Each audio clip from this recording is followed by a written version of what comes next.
Well, welcome everyone. As you know, my name is Teddy Michael, your IVC Northeastern Pennsylvania Director, and for the fourth consecutive year, I have the tremendous honor of welcoming all of you here tonight. To help set the tone for our gathering, we'll now take a moment and I'll share a prayer used by St. Ignatius of Loyola more than 500 years ago, called the Anima Christi. Soul of Christ, sanctify me. Body of Christ, save me. Blood of Christ, inebriate me. Water from the side of Christ, wash me. Passion of Christ, strengthen me. O good Jesus, hear me. Within your wounds, hide me. Permit me not to be separated from you. From the wicked foe, defend me. At the hour of my death, call me, and bid me come to you, that with your saints I may praise you forever and ever. Amen. St. Ignatius of Loyola reminds us, as those former Jesuit volunteers in this room know, to go forth and set the world on fire. Tonight, we'll celebrate individuals and communities that do just that. For 9 years, IVC of Northeastern Pennsylvania has been serving with all of you. Yet even before our first day of service, before our first IVC member, Frank Mickey McDonald, in June of 2017,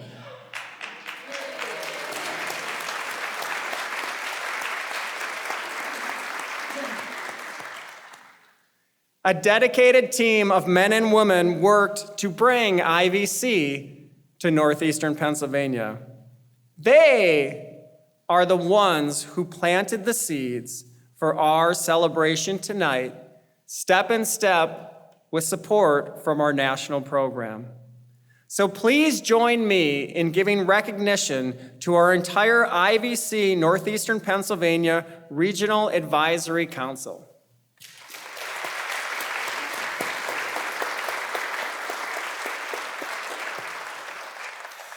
And how about our current and former IVC members? Would all of you in this room please stand?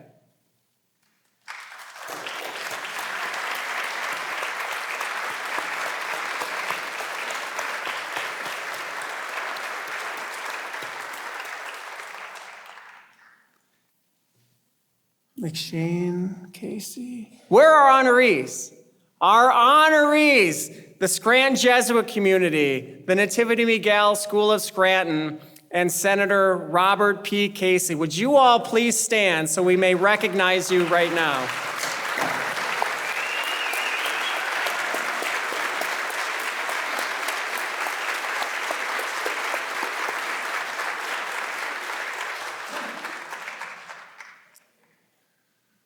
We are so grateful to Father Rizzo, Father Keller, Father Conti, Mia Regan Duffy, Ollie working the sound booth, and the entire Scranton Prep family for welcoming all of us here tonight. And how about the more than 30 Scranton Prep students we had volunteering?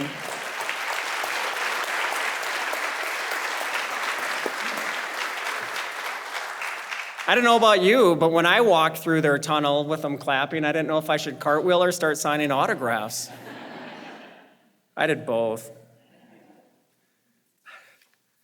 Now I'd like my friend Mary McGinnity and Becky Ehrman and Meg Retz and Mr. John W. Cosgrove to please stand so we can recognize the four of you.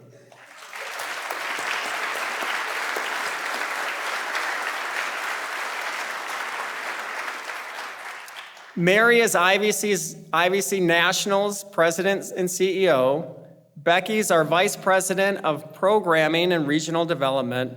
Meg just drove up the Northeast Extension to be with us because she runs the Philly office.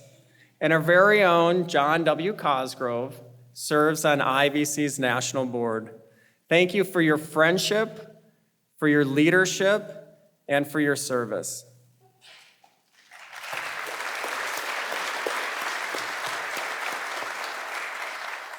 Now, you know you're doing the night right when the moment you walk into the student dining hall and you see 4 tables of IHM sisters.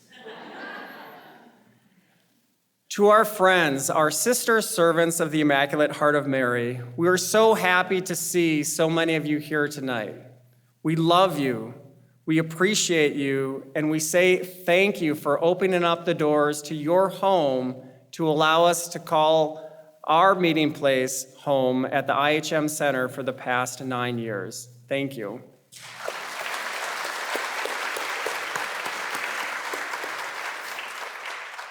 And finally, I wouldn't have a place to work if it wasn't for Father Marina and our friends at the Scranton Jesuit community and the University of Scranton. To Father Marina, Father McShane, Father Mack, so many others, your support is instrumental and a big reason why our program continues to thrive.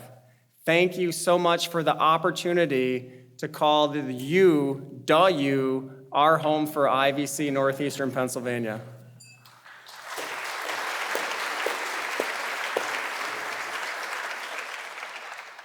Tonight, we begin our presentation by honoring our friends at the Nativity Miguel School of Scranton with our IVC Northeastern Pennsylvania Community Award. As Nativity Miguel celebrates its 10th anniversary, let's now take a look and shine a spotlight on a decade of transformative education. Please enjoy.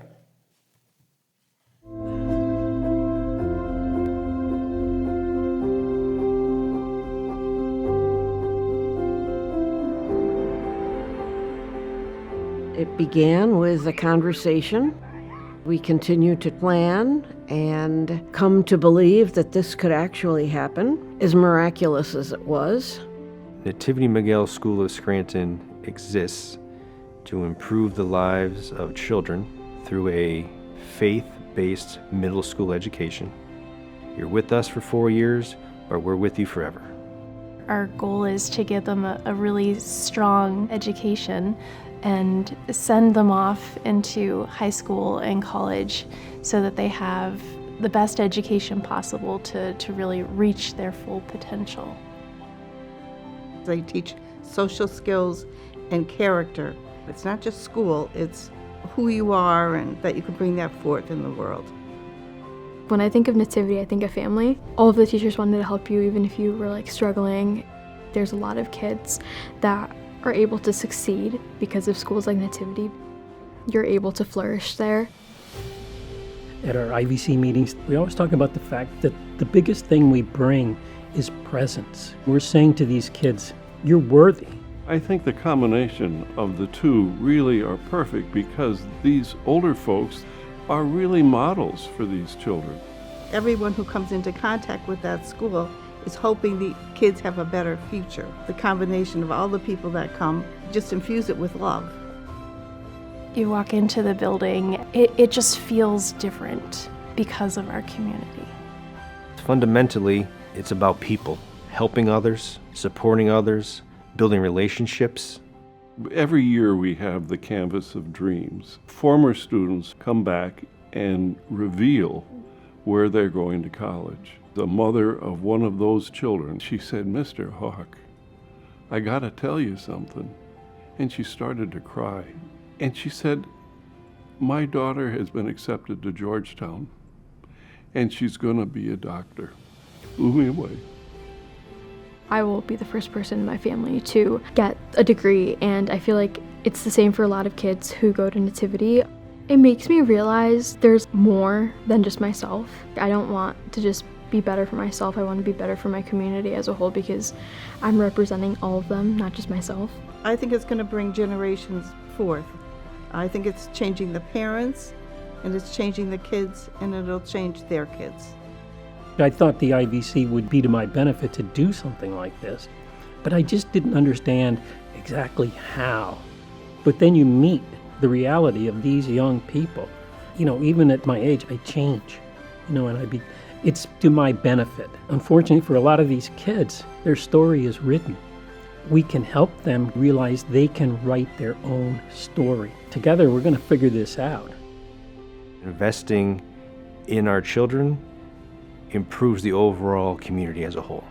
Right now, our oldest graduates are juniors in college. As our graduates grow older, they'll have a more pronounced presence within the community. So Nativity Miguel will just continue to blossom and mean even more to the community. This experience as president of Nativity Miguel School of Scranton has changed me to my core. I go to work every day enthusiastic and grateful for the opportunity. We are in our 10th year of operation, breaking the cycle of poverty, one child at a time. That has been the intent all these years. We've never lost sight. Well, I'll be bold. I really feel that the students of Nativity are the future leaders of this community. As they get older, you can see they're just going to be great individuals and great leaders.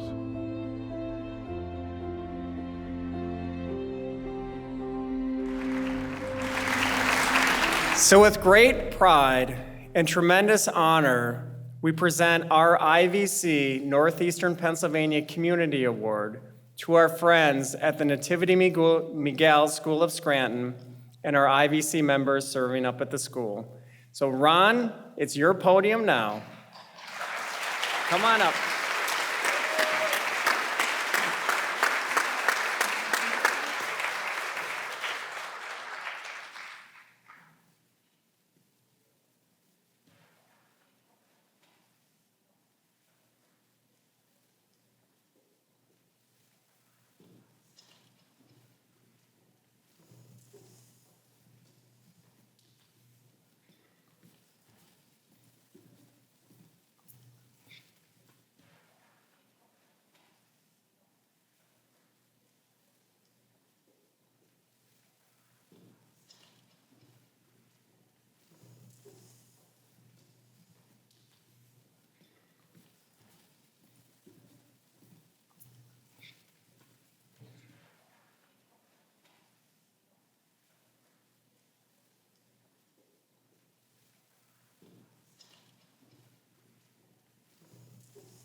Without each other, we have nothing.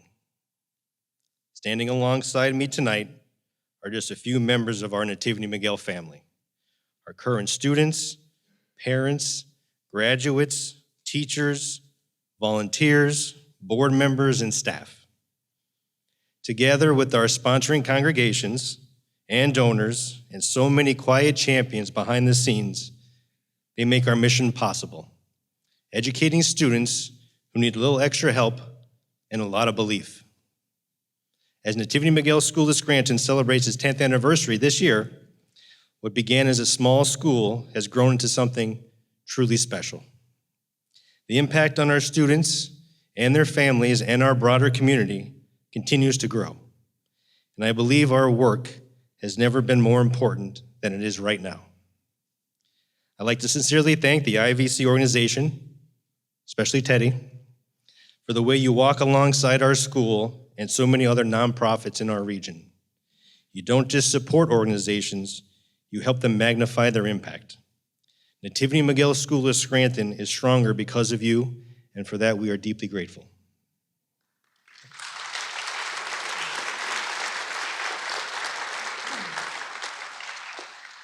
I'd like to offer special thanks to Diane, Jim, Debbie, Marie, May, Liz, and Kate, our IVC volunteers, both current and past. Each of you have brought unique talents, wisdom, and life experience to our school, and you've worked hard to help us be the best version of ourselves. But what I'm most grateful for is who you are as people.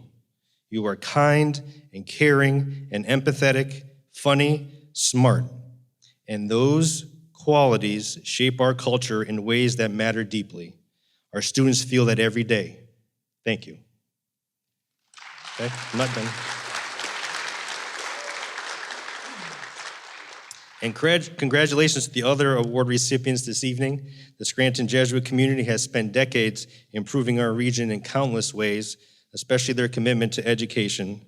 The Nativity Miguel model itself began with the Jesuits. Father McShane and so many others who make the Scranton Jesuit community what it is today, thank you and congratulations.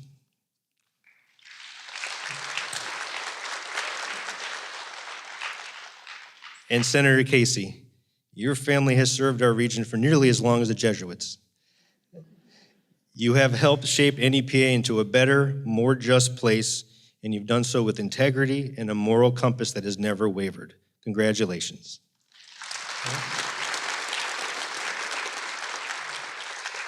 Thank you so much for this recognition, and please, I invite everyone, come visit our school. If you see it, you'll fall in love with it just like we all have, because with each other, we have everything. Thank you very much. Thank you so much for doing this. Thank you.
So many partnerships within our IVC world demonstrate our community's collaborative spirit.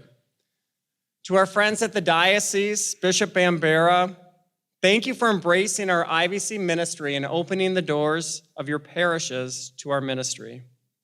To our friend Lou Champy at Independent Graphics, who produced this book, designed by the talented Mary Jo DePaula, please bring this home with you as a lasting memory of our gathering tonight.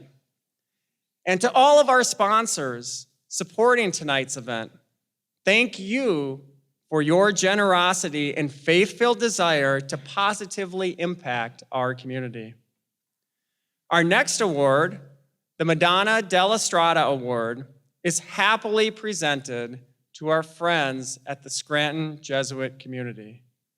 I'll now ask Mr. Patrick McMahon, chairman of our local IVC Northeastern Pennsylvania Advisory Council, to come forth and help present this honor to the Scranton Jesuit community. Pat.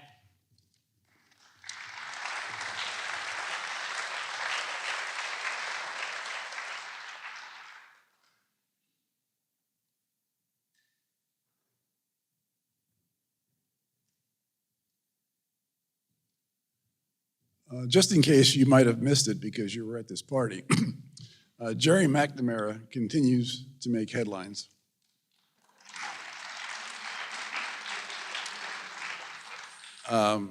He was an all-star for Bishop Hannon here in Scranton. Couldn't miss a shot. He became the coach of Siena State, and I had never heard of Siena State. I thought it was someplace in Italy, but it's not. It's a school here in the United States. And he was the number 16 seed in the same bracket that Duke was in. And halfway through the second quarter, Siena State was leading by 14 points. I think my wife picked them in the, I read in the New York Times yesterday, or today I guess it was, that 98.5% of the ballots that are in, of our brackets that are in, picked Duke. The other 1.5% were from Lackawanna County, and they picked Siena State. So he didn't win, but he made headlines again. John, I want you to know it's a single sheet, one side, double spaced. We would not be here tonight if it weren't for the profound effect that the Jesuit Scranton community has had on us.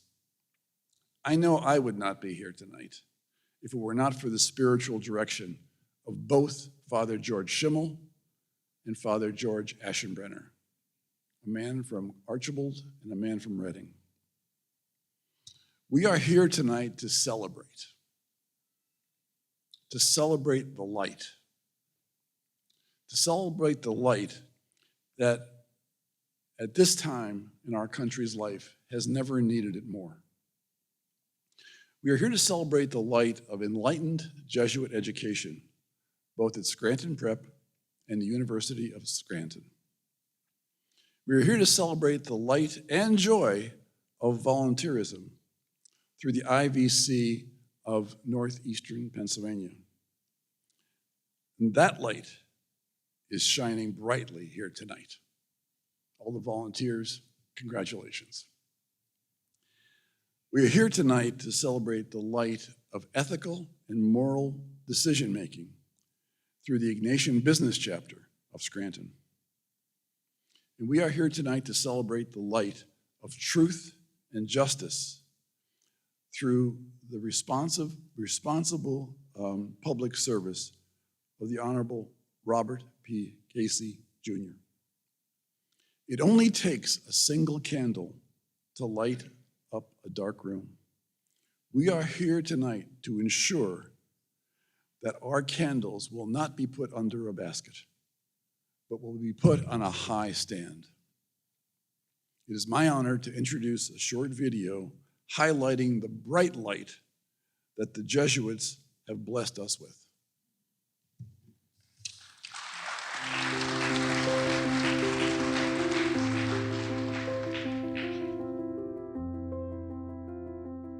I've never felt the community more strongly than I feel it here in Scranton. It's hard to go 2 blocks in Scranton without meeting somebody who's been touched by the good work of the Jesuits. The founding fathers really wanted our communities of Jesuit priests to foster social change for the city that surrounds it. I would say that the driving force behind the mission of Scranton Prep is its Jesuit identity. Without the Jesuit community, there is no University of Scranton as far as our history is concerned. If the Jesuit University or the Jesuit high school in that city were to disappear, the very character of the city would radically change. Jesuit education is really about 3 things: to form, to inform, and to transform. We're always asking the question, why does this matter to the person that I am, the person I'm becoming, and the role that I'm called to play in our world?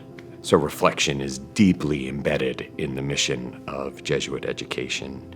At the university, we are invested in our students and invested in them becoming whole people. Because the Jesuits are so well formed in the Ignatian tradition, they are equipped to pass it on to the students, who will then go on to transform the world. Organizations like IVC are there to keep our mission going. and that's something to celebrate. Scranton is a place that's waiting to welcome people who have that kind of a desire. I love that when I leave Scranton Prep, someday I might be able to continue my work with the IVC. The Jesuit community is really at the heart of all that, and it's just exciting that we can all be on the same page and do that work together. What is particularly moving to me is hearing how there was a fire lit within them decades ago that is still burning bright now. It doesn't surprise me to know that the IVC volunteers have this deep experience of Jesuit education and Jesuit spirituality, because Jesuit education prepares you to go out from a place and make a difference in the communities where you reside. I had dinner recently with an alumnus of the class of 1980. I said to her, as I say to many Scranton graduates, "Why did you choose Scranton?" In a way that I will never forget, she said to me, "When I left the presentation at Scranton, I felt loved." So this is a woman now who has become highly successful, has been extremely generous to the university, and who tells everybody that she meets that if you go to Scranton, you're going to be loved. That's something that the Jesuit community fosters and supports, but so do so many others. There was a Jesuit priest named Father Henry Haskey, a beloved figure in this community. The city of Scranton shut down the streets so that our entire student body could walk from Scranton Prep to the university to pay their respects one by one. 800 students at the time. To me, that really sums up the impact that the Jesuit community and an individual Jesuit can have. The Jesuits have been so much about giving of themselves. I'm very fortunate that I get to work with individual Jesuits very closely. I jump out of bed in the morning to go to work because I live in a place where I feel valued, I feel respected for my vocation, and it's because the community embraces the Society of Jesus and our presence here. I believe in this idea that education is more than simply a means to an end. It's a way to help people transform their own lives so that they in turn can transform society. We love to go to work each day, and we love to share our spirituality and the mission of the Society of Jesus with our lay colleagues who have really claimed an ownership over it in a beautiful way. There's just a lot of acceptance and invitation. I never feel like an other with them, which I think is one of the hallmarks of Ignatian spirituality. We're with each other, doing this work together, bringing our own gifts and talents and our own personal experiences. I mean, they are really beacons for the Scranton area because of the kind of collaboration we have and the kind of community we have. So I'm grateful to be invited to be a part of that, and congratulations on your award. Ladies and gentlemen, our faithful friends and recipients of this year's Madonna della Strada Award, the Scranton Jesuit Community.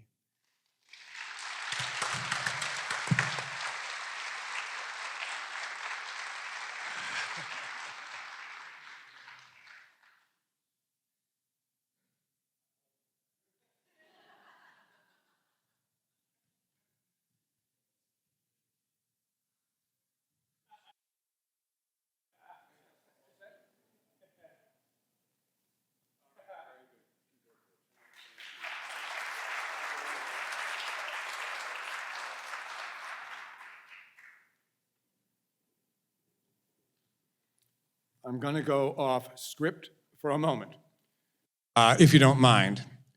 And even if you do mind, I'm going to go off script. Today is the 19th day of March. Therefore, today is the feast of St. Joseph.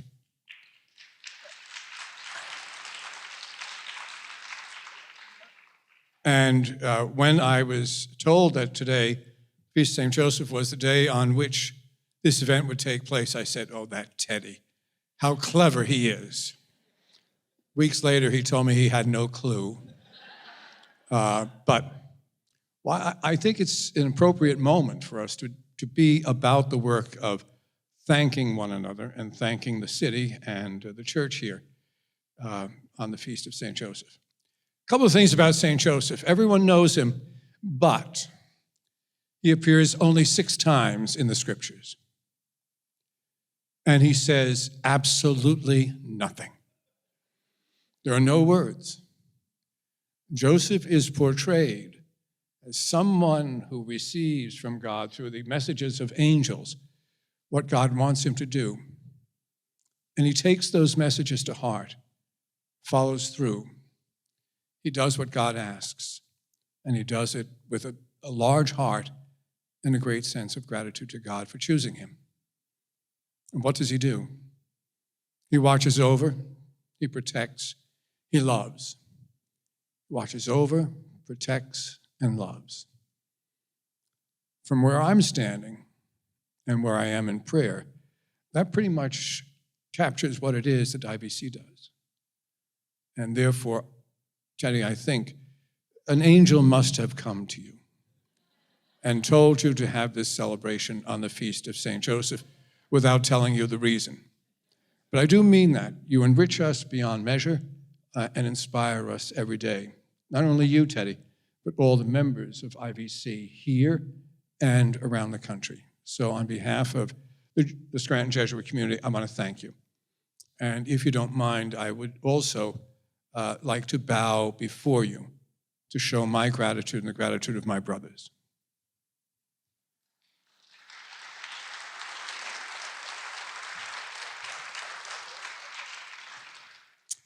And I do not jump out of bed. AJ does.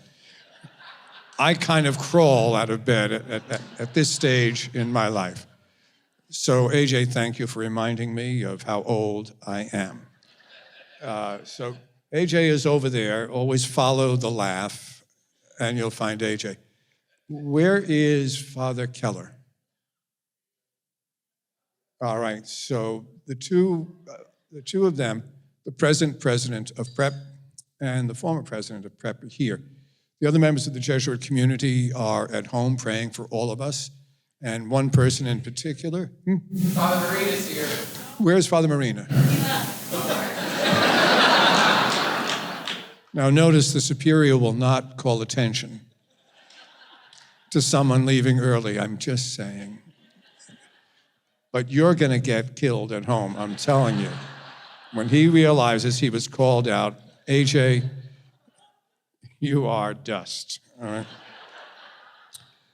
And Father McElhenney sends his best, but right now he is deeply involved in his job as the chaplain for the women's basketball team from the university.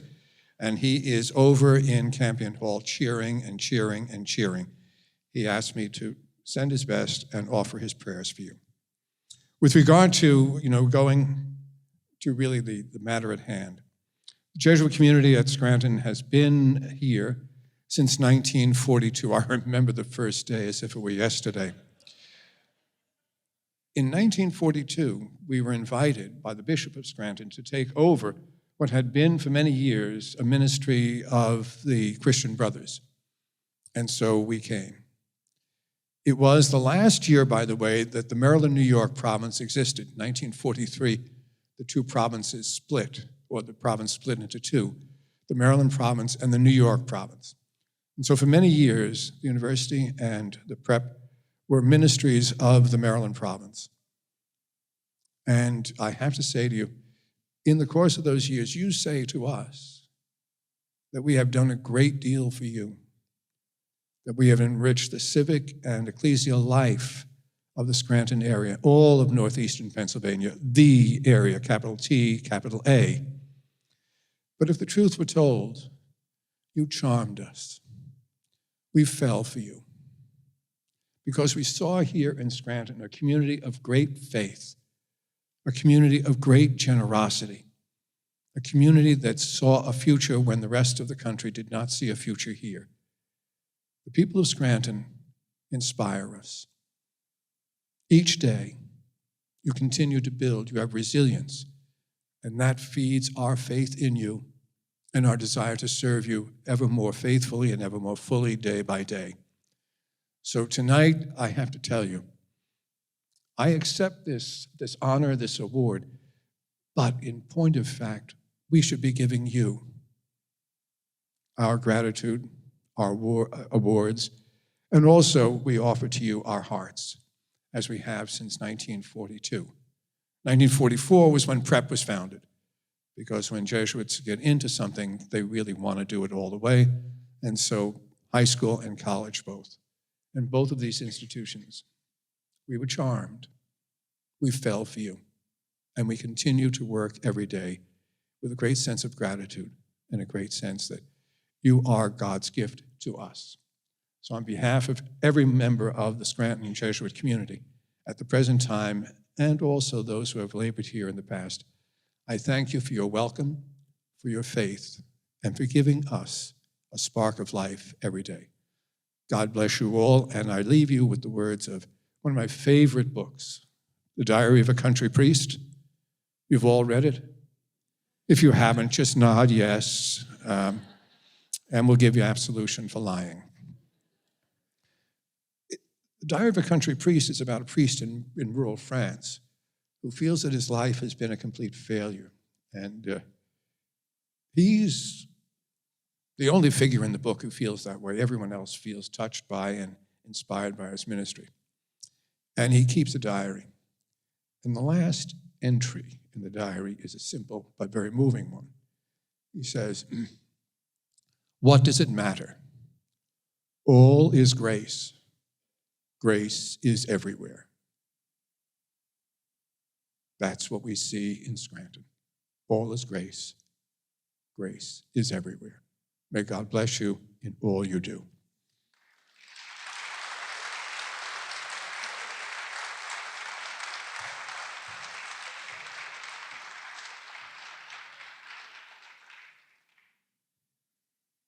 Father McShane, the number's 2.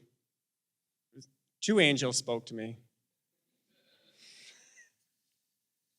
For the 3rd time in the 30-year history of our IVC National Volunteer Corps program,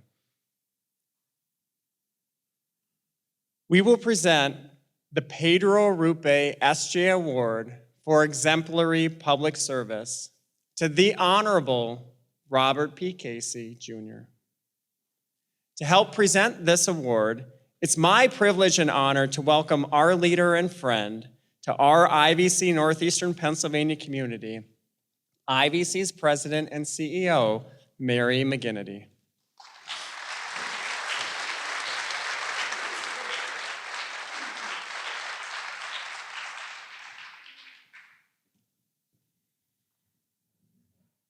Well, sorry, the girl who has to follow Father McShane.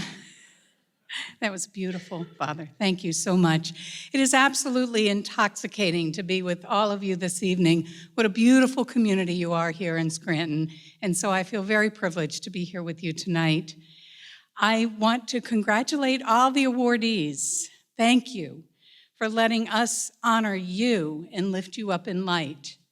We know you don't do what you do with your lives in the ways that we honor in order to get awards. You just get up, you felt the love in your heart, the desire to pursue for social justice and the works of our world and to make it a better place, and you devoted your lives to that. So we honor you. Thank you for letting us honor you. It is our privilege. There's a banner saying that we use, it's among the Jesuits, but we use it for IVC, and the banner is love and deeds of service. And if you were to read the Bible, St. John talks about God is love, and he who lives in love lives in God, and God in him. So I don't think it would be heretical for me to also say we could change the word and wonder, where is God in this world? God is in deeds of service. And it is in that presence that I lift you all up today and thank you and lift up all of IVC across our country. It's pretty incredible. But I do want to point to something else. I want to thank and honor especially all of those of you who are friends and family to our honorees. You are the people who support them. Maybe when they're tired and they can't figure out how they're going to do the next day of their work and their service. You are there supporting them, caring for them, being of service with them, in service to them. So thank you, friends and family of our awardees. Because at the end of the day, it really is all of us as community that has this transformative power of service. And we know that this love in deeds of service is something our world truly needs today. So thank you for all that you do. When I think about all of you here today, and I'm celebrating the community that you are, it would be also an honor for me to recognize that communities don't just happen by themselves. It takes leadership. It takes someone who's going to pull people together, animate them, invite them, lead them, inspire them, see their talents, pull them forward. And we couldn't be more honored than to have an amazing regional director here in IVC Scranton. And I'd like us all to give a really rousing hand of applause for Teddy Michael.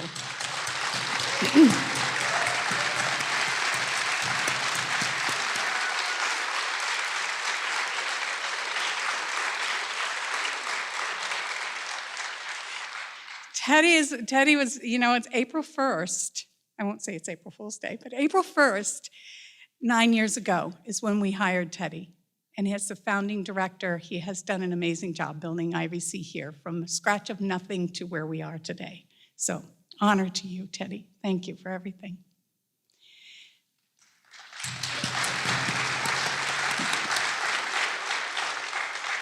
Father Pedro Rupe, Jesuit, was Secretary General of the Society of Jesus from 1965 to 1983. Those were incredible magical years in the Catholic Church post-Vatican II. And as he led the Society of Jesus during those years, he is known for pulling the Jesuits into the face of where we see them today, serving the marginalized, profoundly pushing towards social justice, the values that Pat talked about earlier, the fact of truth and justice, is inherent to our faith. And he really, really pushed the society into that and led them into that. 4 years ago, right around at the end of COVID, and we realized that us as a country was dealing with something so surreal, so profound, so incredibly difficult. We recognized that there are people leading our country. They are in public service. Some are elected. Some have made a career out of it. And we thought we need to honor those individuals, especially those individuals who are doing that service with their life to all of the public, wherever they go. And they've done a life of that. And so we established the Pedro Arrupe Award in honor of Pedro Arrupe, but also to recognize these men and women who dedicate their lives to our country. And so tonight we are truly honored to present the award this year to Honorable Robert Casey. Thank you very much.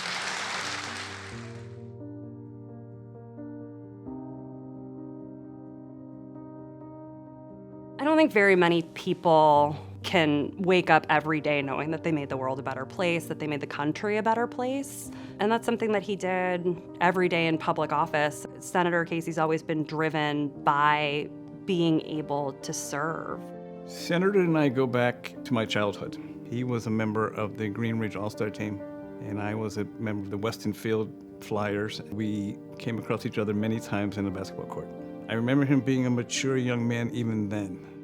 We met in college. He was going to volunteer for a year, fourth grade teacher. He coached basketball, then he was going to go to law school. And then I just thought we'd have like a normal life. Fate kind of interferes, and you have a path sometimes, I think, that's in front of you, and it just eventually led to the Senate. I have the prayer that's attributed to Pedro Arrupe, falling in love.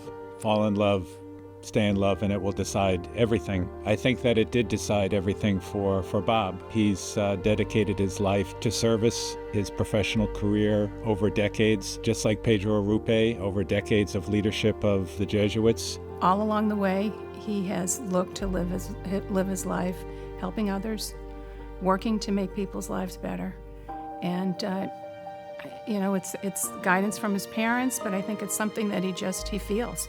It's because he's someone who actually exemplifies Jesuit values in everything that he does, not just when people are watching. You would be hard-pressed to find someone who I think believes in public service and serving others as much as he does, who have traveled in the same places, with presidents, with senators in the halls of Congress, in the state capitol in Harrisburg. He's someone who, walking through the Capitol and walking through the office buildings, would look up and around, acutely aware of where he was and what kind of responsibility that bestowed on him. His job as Auditor General, he started auditing nursing homes, terrible conditions in the nursing homes, and he's like, no, I need to help, I can help. Everything he did all along the way, when he got to the Senate, children's issues, people with disabilities. In 2017, when there was an effort to repeal the Affordable Care Act, Senator Casey went into, fight mode and became this national champion and leader to save Medicaid. And that was because, he knows what Medicaid does for people. I can't think of anybody better to be a representative of that concept of men and women for others. Bob has never really had self-interest as a focus. He's always been focused on family and home and community. There's so many families across Pennsylvania and across the country that, because of his work, really felt like they had someone who understood them and a champion in Washington fighting for them. I have to say, almost every day I hear somebody say how much he's missed for the work that he did in Washington.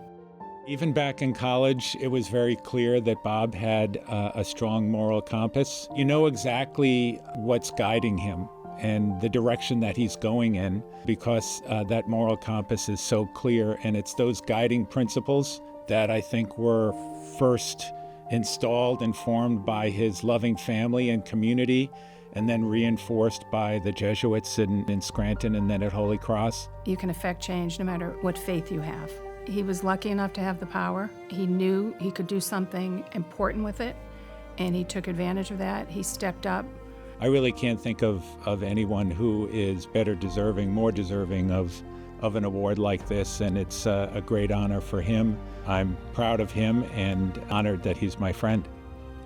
Over the course of 18 years, we had something like 300 staff, countless interns and fellows, and that last week for the farewell speech, people flew in from across the country, people who worked on the 2006 campaign to honor what had been a really remarkable career in the Senate. He's always been the champion for people who really don't always have a voice, and he tries to give them the voice that we really need to hear. Bob has just been a solid supporter over many years. He hasn't given up.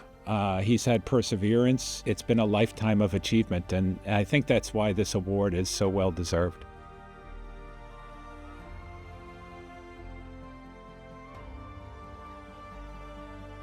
And so tonight, on behalf of IVC National Award, we'd like to bestow upon you, Honorable Robert Casey, the Pedro Arrupe Award.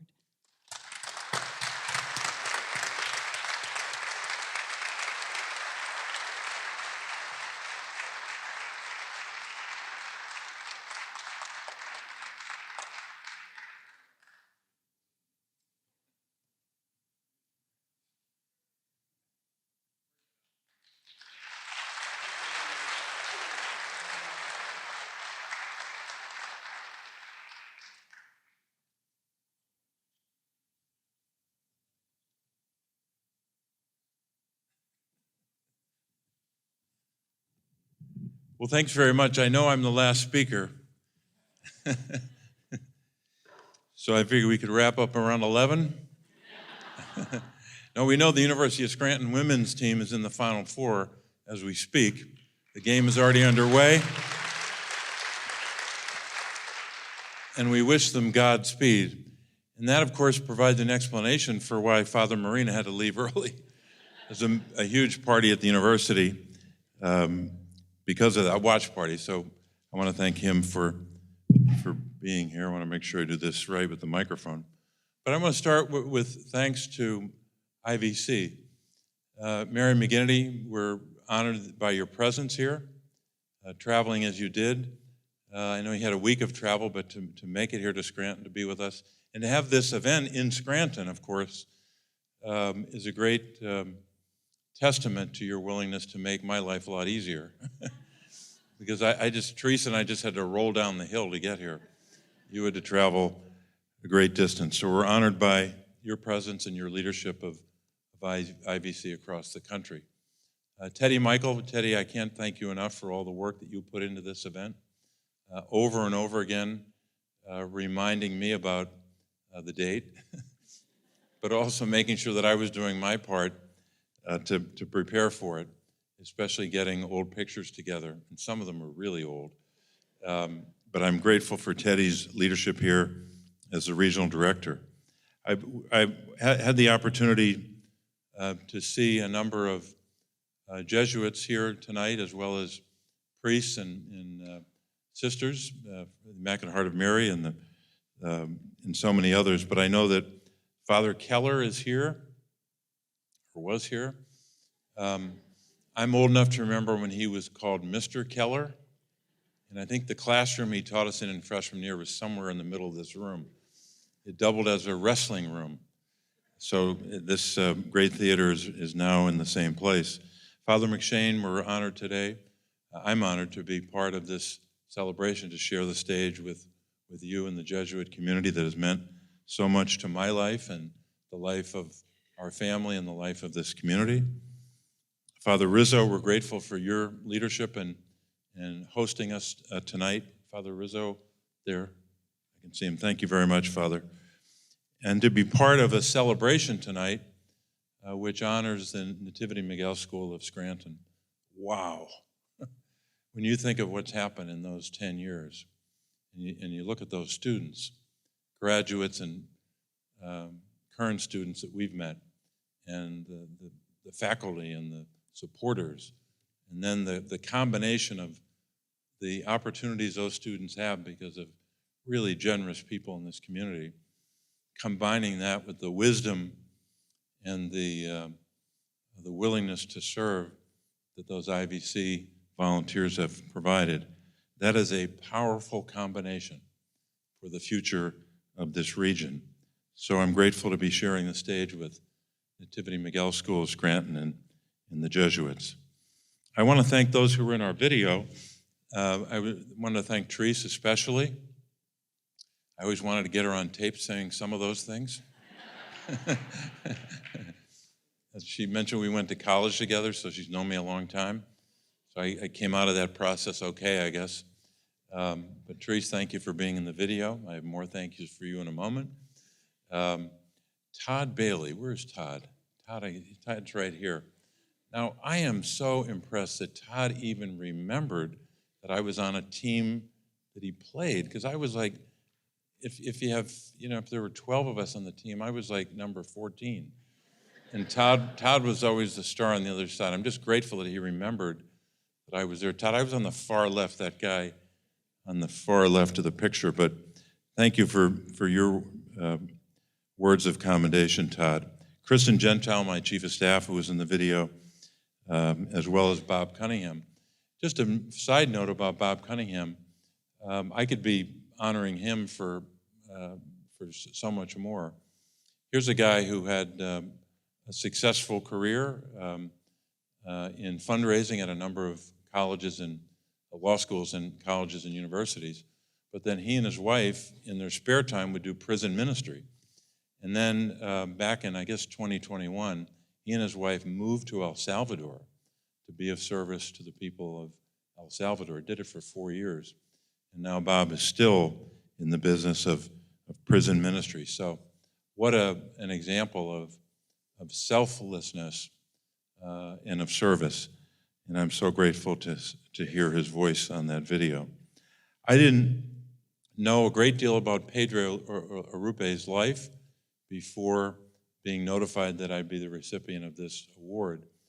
But it is a remarkable life of service. And those words are an unbelievable understatement, because his whole life is about service. You all know that he was the leader of the Jesuits, the so-called superior general.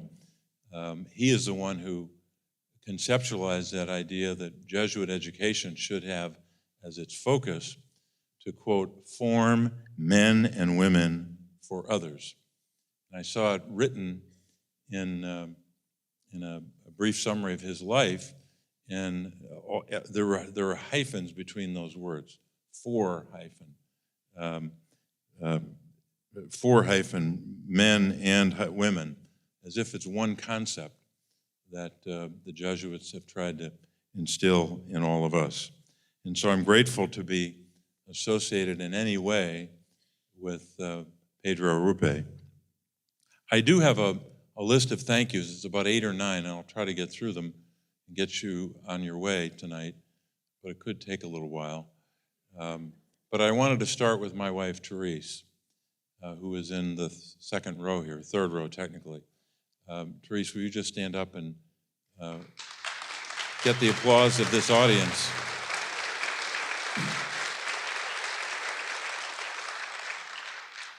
As Mary McGinnity said a little while ago, those who serve also have, in many cases, most cases, a family that serves with them, or has their life changed in some fashion because that other person is serving in public office, even more dramatically and more in a more burdensome way if you're a family member of someone who served in the armed forces or in some of the most dangerous positions of service in our society.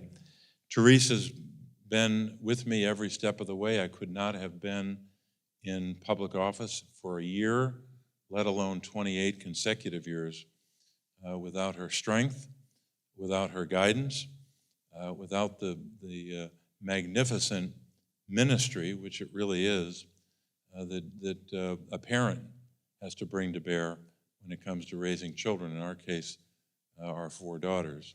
So I want to thank Therese for all the ways that she has supported me, not just as a husband and father, but the way she supported me as a public official. There's not a session of speeches or offers of commendation that would be long enough for me to fully encapsulate how much she has meant to me in the years that I was serving. Our 4 daughters were here tonight. Our oldest Elise was here for a little while, and then she had to take our grandsons, Max, Aiden, and Emmett, to the house because they were starting to get wound up. So I'm grateful for Elise traveling from the state of New York to be with us. And in the row with Therese are our other daughters. Caroline is right here. Caroline, if you could stand up.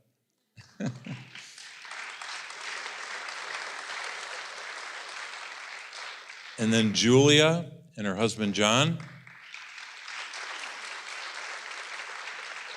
And then finally, Marina, who tomorrow, go ahead and applaud. Tomorrow is match day for medical students across the country. So it is a big, big day tomorrow for Marina. But I mentioned those years in office. It actually ends up being about 30 years total because I started as a candidate in 1995 and left office technically on January the 3rd, 2025. So that's a month shy of 30 years in the business of politics and government.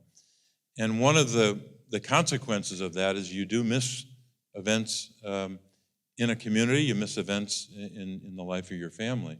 And to give an example of one of the biggest events I missed was when Marina started here at the medical school at her white coat ceremony when she was just starting. So I'm grateful that I'm not missing tomorrow, which is match day. And so we're so proud of her, and we're so proud of what Elise and Caroline and Julia all have accomplished and the young women they've become. Mostly, about 99.5% because of their mother. So I'm grateful. Obviously, I'm thinking of my parents tonight, Bob and Ellen Casey. So many people in this audience knew them or encountered them.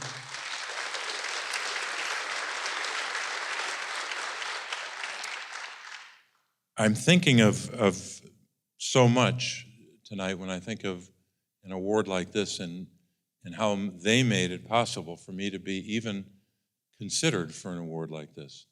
The gift of faith that they gave to us in so many different ways. Not by preaching, not by necessarily pious behavior. They gave us that gift of faith by their example. In a real sense, for my parents, their ministry was their example of love for each other and for all of us. That was literally their ministry. And my sisters and brothers and I had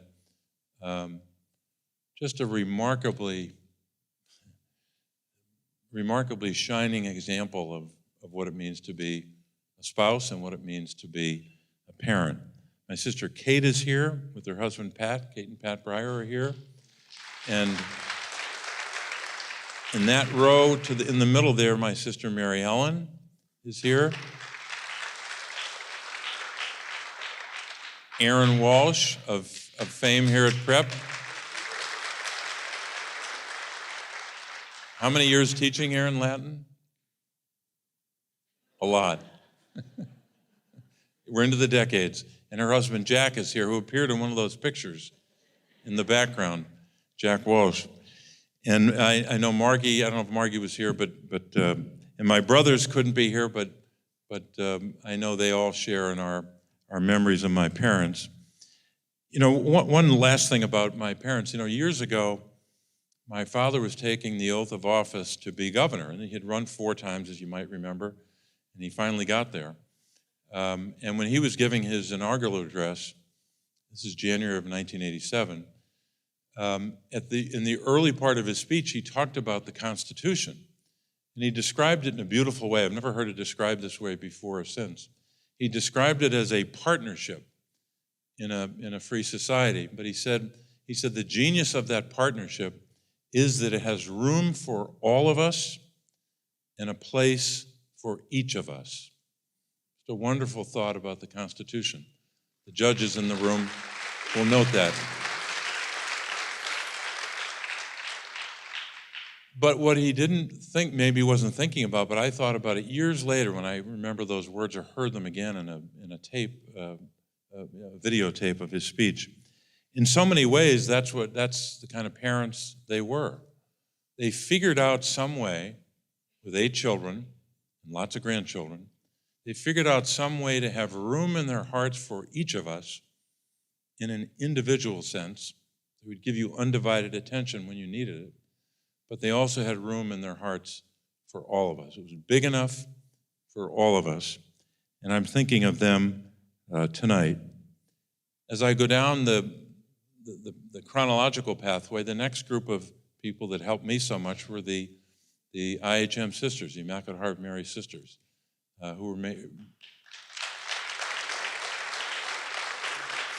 and I know we have so many here. I know they're Sisters of Mercy. Any other religious orders I didn't mention? Christian Charity as well.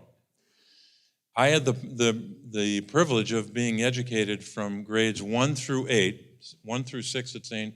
Clair's and 7th and 8th at St. Paul's, being educated mostly by the IHM sisters.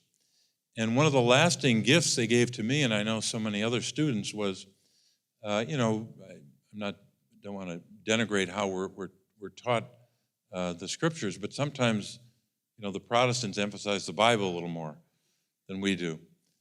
I always thought one of the greatest gifts that the nuns gave us was they taught us so much through hymns.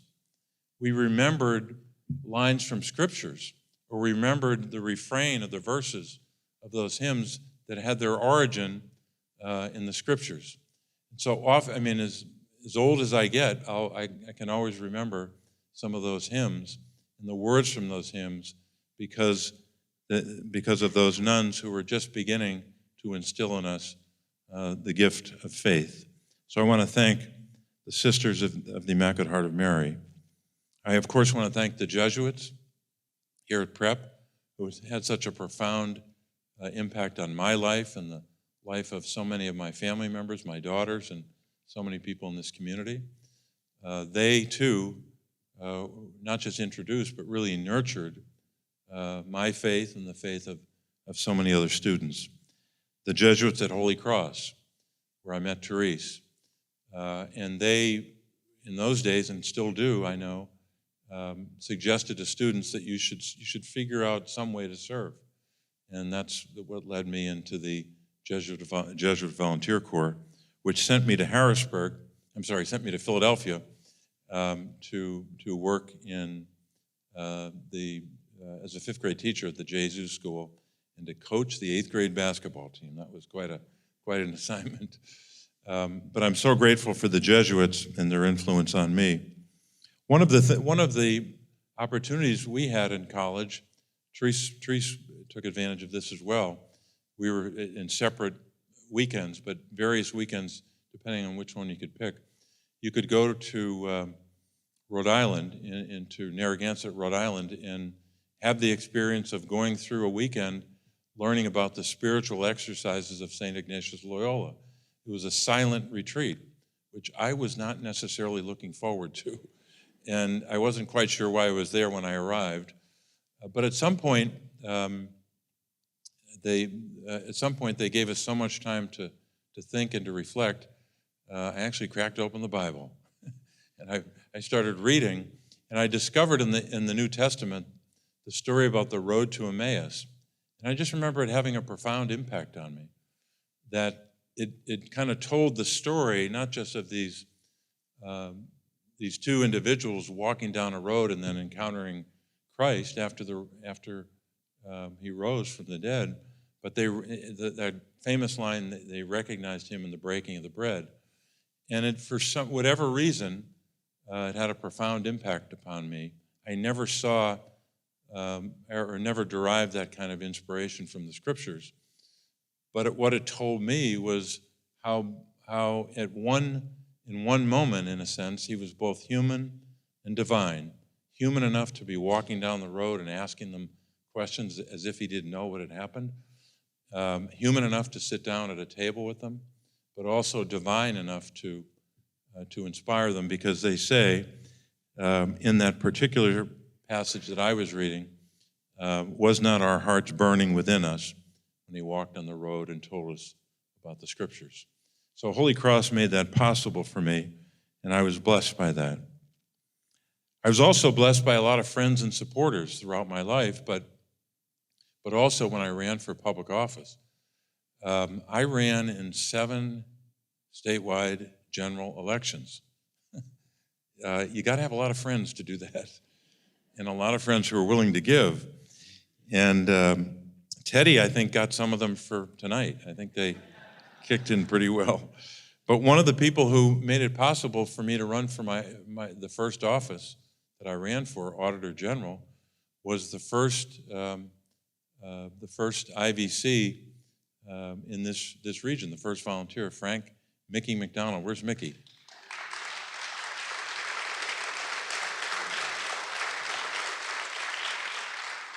I was in a law firm at the time. I saw Joe Wright earlier. Joe Wright was in the firm with us, and they allowed me to run around the state for a year to get elected Auditor General. I wasn't contributing much to the firm, but if they had put the reins on me in a more direct way, I probably wouldn't have been able to be a candidate. So, Mickey, thanks for letting me run. It seemed to work out. I want to also thank, from a distance, really, the staff that helped me throughout my time in state government for 10 years and then 18 years in the Senate, kind of personified by Kristen Gentile, our chief of staff for half of my time. In the first half of my 18 years, Jim Brown, who's a native of Dunmore and worked for Governor Casey as well. But those two and others at the leadership level were emblematic of the dedicated public service of those staff members that helped me all those years. I'm grateful as well to the people of Pennsylvania to allow me the privilege to serve in 3 different offices, Auditor General, State Treasurer, and United States Senator. They gave me that privilege which was not just a privilege to serve our Commonwealth, but also in the Senate to serve our country as well. One of the greatest privileges as a member of the United States Senate or United States House of Representatives, you're allowed to travel when you can. And you go around the world and you have meetings with leaders of states, prime ministers and presidents, parliamentarians and ministers of all kinds in different countries. The only reason you get to have that meeting is not because there's something about you that's necessarily great or that they really want to listen to what you have to say. The only reason they agree to meet with you as a member of Congress is because you represent the United States of America. That's the privilege that I had, to go to foreign countries, to talk about difficult issues, sometimes contentious issues with the government of that country. But they always welcomed us. Sometimes when I was alone, a single representative of our entire government, the only reason was because I represented the greatest country in the world that stood for the kind of values that they had respect for. And we have some work to do these days on that. Finally, I want to just highlight a few names of people that you may not know. Some of you may know a few of them, but I got to know them over the course of my work as a public official. These are individual Pennsylvanians that I met along the way. I met them in Philadelphia when I was a volunteer, those fifth grade students who were up against a lot, whose lives were much more difficult than I, who were not a white male who had a father and a mother who loved them and had a secure life like I did. These were fifth grade students who were living in difficult circumstances. Usually had one person in their life who was supporting them, a mother or a father, sometimes both, but sometimes neither. And those students, all those years ago, inspired me. One of them, her name was Arkisha Morris. And I remember her as just an absolutely beautiful fifth grader. And I ended up meeting her 20 years later when she came into our office to help us in the campaign. Just walked in and said she recognized my name and could she say hello to me. She had a really difficult life that I learned about when I was a candidate for the Senate, not knowing that when I was her fifth grade teacher, she was enduring that kind of pain and suffering that some children endure all the time. So I'm thinking about her tonight and the inspiration that she provides to me. Thinking about two Lackawanna Countyans that I met along the way. Met them only because I was a public official. Probably would not have met them, or at least in that context. One was Amy Donahue. She was from Lackawanna County, and she stood in front of a microphone in Marywood College. Then, I think it was then still called college then. But she stood in front of a microphone and talked about her child care payments. The state had jacked up the co-payment that parents had to pay by 100 and 150 and 200%. It was totally unjust. And we fought them, and we won that battle against those co-payments to bring them down. But we would not have been able to do that if people like Amy Donahue would not have stood up in a public setting and share the pain that she was suffering as a parent because of that. So she inspired me and inspired me to keep going. I met so many people in the fight that we waged to prevent the repeal of the Affordable Care Act and the Medicaid expansion part of it. So many of them I met, and many of them I didn't know their names. They weren't necessarily someone that I knew or from Pennsylvania. But one of them was Erin Gabriel, who had a daughter and still has several children, but one of her daughters had profound disabilities. Now, the Erin Gabriels of the world could have stayed in their house and made some phone calls and been advocates to prevent that repeal. She didn't do that. She got on the road. She came to Washington, like scores of other parents, if not hundreds, part of a group called the Little Lobbyists, maybe the most effective lobbying organization in the United States of America, that came to the offices of House members and senators telling the story of their daughter or their son, their children, and what the effect of that repeal would be. So I'm thinking of Aaron. I'm thinking also of another Lackawanna County, and as I mentioned, Sarah Wolf, who had Down syndrome and has lived in this community for a long time, has held down a job and has been so successful, but she became her own advocate in the fight to pass the ABLE Act, which allowed us to pass a part of the tax code to allow families to save for a disability, just like you save for college, like a 529 plan for disabilities.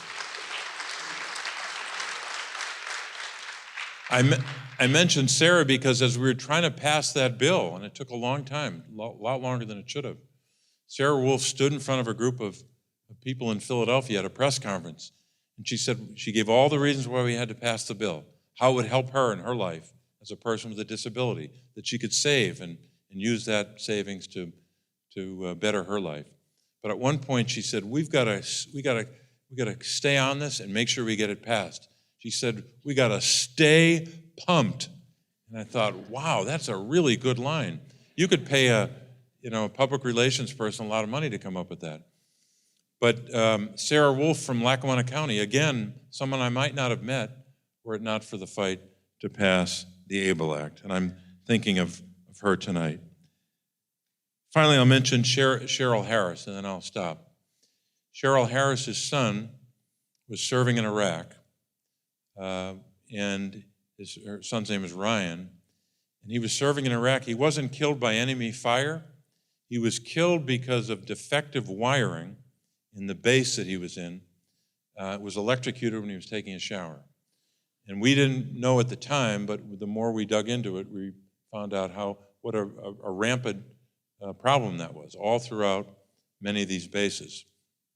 Cheryl Harris, like the other women I just mentioned, stood up not just for her son, but stood up for so many other families when she said, we have to put a stop to this and protect these soldiers.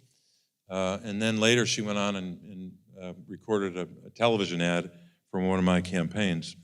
But Cheryl Harris inspired me to keep working and to keep serving. Finally, let me just say, and with a profound sense of gratitude, that one of the hymns that's always inspired me, and which I think always, for me, encapsulates what a good life should be, not just the life of a person who's in public service, not just a person who's in a religious order or is part of the ministry of our society, whether it's the Jesuit priests I mentioned or Monsignor Quinn or anyone else who serves this community. But I think it's also probably as good a summation of a well-lived life as you could get. It's that great hymn, We Are Called.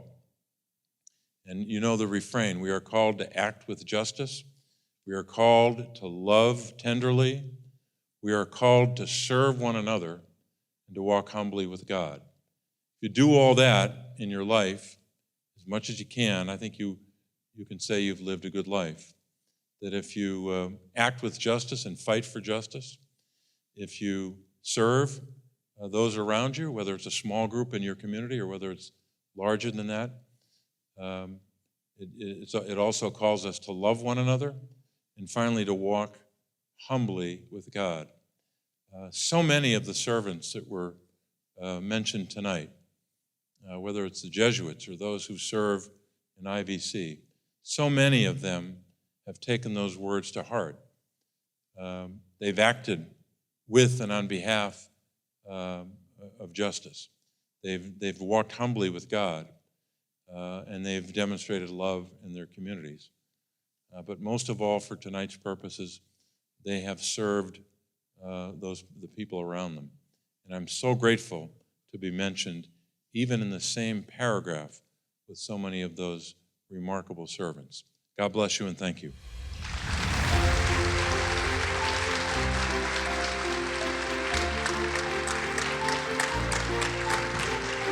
And now it's that time for everybody's favorite line and mine.